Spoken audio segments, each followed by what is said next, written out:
Filling in the gap between episodes 3, Revenge of the Sith, and 4, A New Hope, we are here discussing the Rebels magazine comic strip, Eyes on the Prize. Eyes on the Prize, by Jeremy Barlow and Bob Molesworth, is featured in the May 2016 issue of the US publication of the Rebels magazine. This story takes place at some point during the first season of Star Wars Rebels, likely after Episode 5, Rise of the Old Masters, and before Episode 10, Path of the Jedi. Two bounty hunters, an Ithorian named Fissel, and a Gamorrean named Galski, hear word that there is a Jedi on Lothal, and there would be a large reward for his capture. This news is too good for the pair to pass up. Now, these two bounty hunters aren't the brightest in their trade, but that perhaps makes them more dangerous.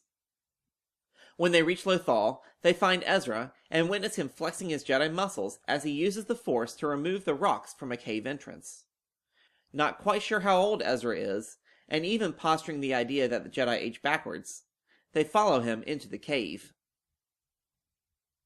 While a few Jedi tricks seem to keep Ezra one step ahead, Galski manages to cut him off, and the two capture Ezra.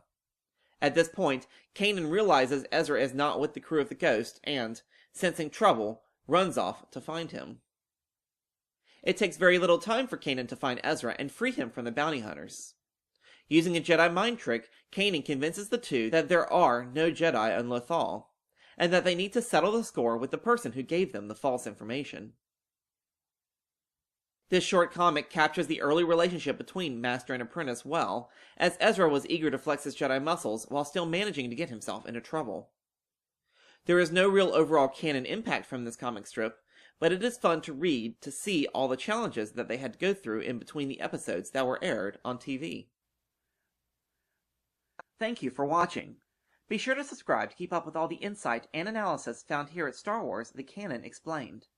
You can also follow me on Twitter, Instagram, and Facebook. Leave your comments and questions about this story or any element of the Star Wars canon below. Till next time, may the Force be with you.